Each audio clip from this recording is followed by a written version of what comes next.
Me, which was I was diagnosed with autism. This is going to be an unusual video, actually. No, I don't think this is going to be interesting at all for two reasons. First of all, I don't really believe in the evaluation system as I used to. I'll go into that a bit later. Second reason is that I feel like some of his reasoning is a bit dangerous here, especially for young men or young people in general growing up. So, first of all, I want to explain the part where I don't believe in the evaluation system anymore. So, as some context, I have a son he's turning 3 in a couple weeks actually, and he is on the spectrum. I mean, we've clearly been able to identify that he is somewhere on the spectrum. We've got him diagnosed and everything, and we just got admitted into a preschool that will give him some extra help. I feel like a lot of parents will be hesitant to do that, but as someone with some neurodivergency, I feel like it's important that he gets the tools that he needs to succeed. And because I don't want what I'm going to be talking about in the second part. But before that, I want to continue about the discussion about the evaluation system.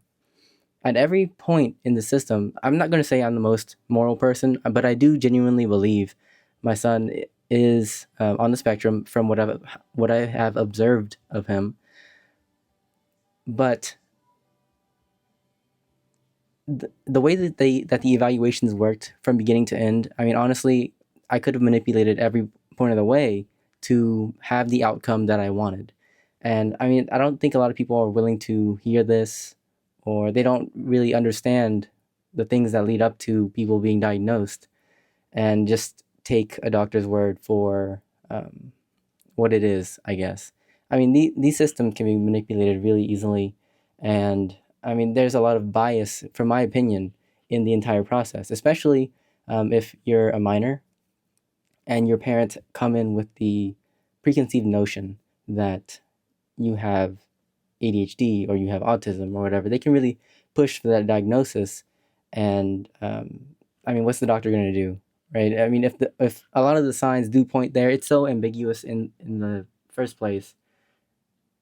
It's not that difficult for them to shift their perspective and say like, oh, maybe this person is a little bit whatever.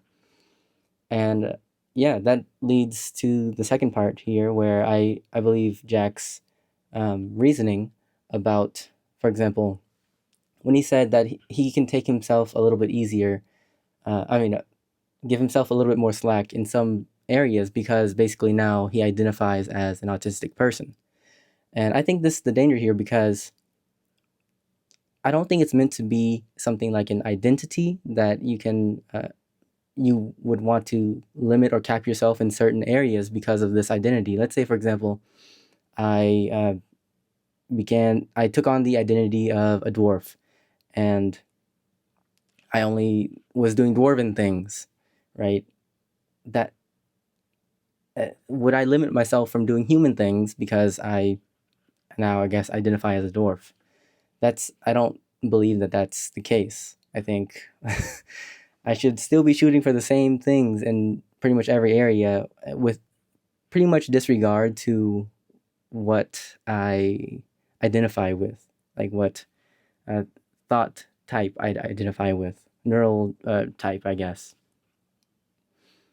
And this is something I really struggled with whenever I got diagnosed with ADHD, because I was pretty immature at the time.